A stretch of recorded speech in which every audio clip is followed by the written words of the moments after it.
I appreciate y'all. This is actually my first time doing stand-up at all. Let's go. Appreciate it. I know I couldn't have picked a better venue. Yeah. Dim lights, candles. I love it. But yeah. So please laugh because my self-worth is desperately depending on it. Anyways, I recently came out of the closet. Yeah, I started doing jujitsu.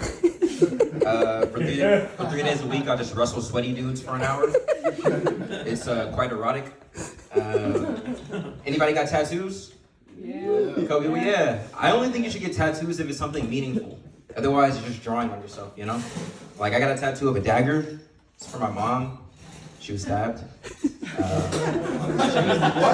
She was stabbed. This means nothing. People be like, oh, you have a dagger. What does it symbolize? I'm like, it symbolizes two things. One, I had money at the time. And two, no one stopped me. Yeah. Thanks, bro. I like that Lil Rascals cap you got on too. I fuck with it. Anyways, I'm new to the Bay Area, looking for friends. Making friends is hard, man. It's easy to feel alone. And let me tell you, if you're in the crowd and you feel alone right now, that's because you are. Now, making friends as an adult is hard though. In college, it was so easy. Like in college, the best way to make friends was to join a frat. But as an adult, the best way to make friends is to join a pickleball club. So now I'm just playing pickleball with a bunch of 7-year-olds. Like, I'll see you next week, Gertrude. Gertrude's cool as fuck though, man. She added me to her will. Yeah, that's what I like to call passive income. I'm pretty ignorant, you can tell.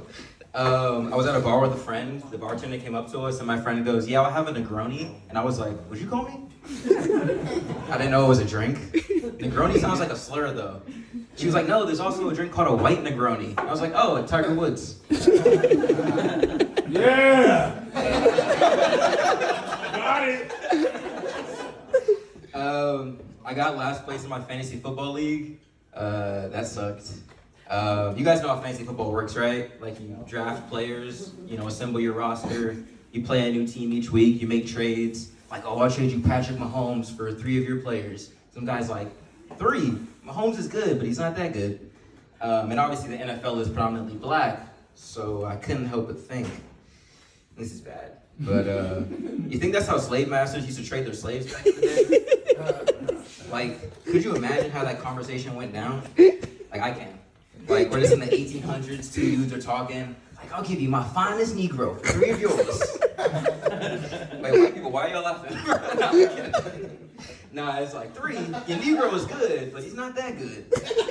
And when you think about it, people who do fantasy football and slave masters, they throw out the same exact phrases. For example, come on, make the trade. He's a beast on the field. Have you seen his numbers? Yeah. He rarely gets injured. He's in his prime. He's a little slow to start, but he'll whip into shape. It's my favorite one. Instead of yards per carry, it's just cotton picked per hour. No,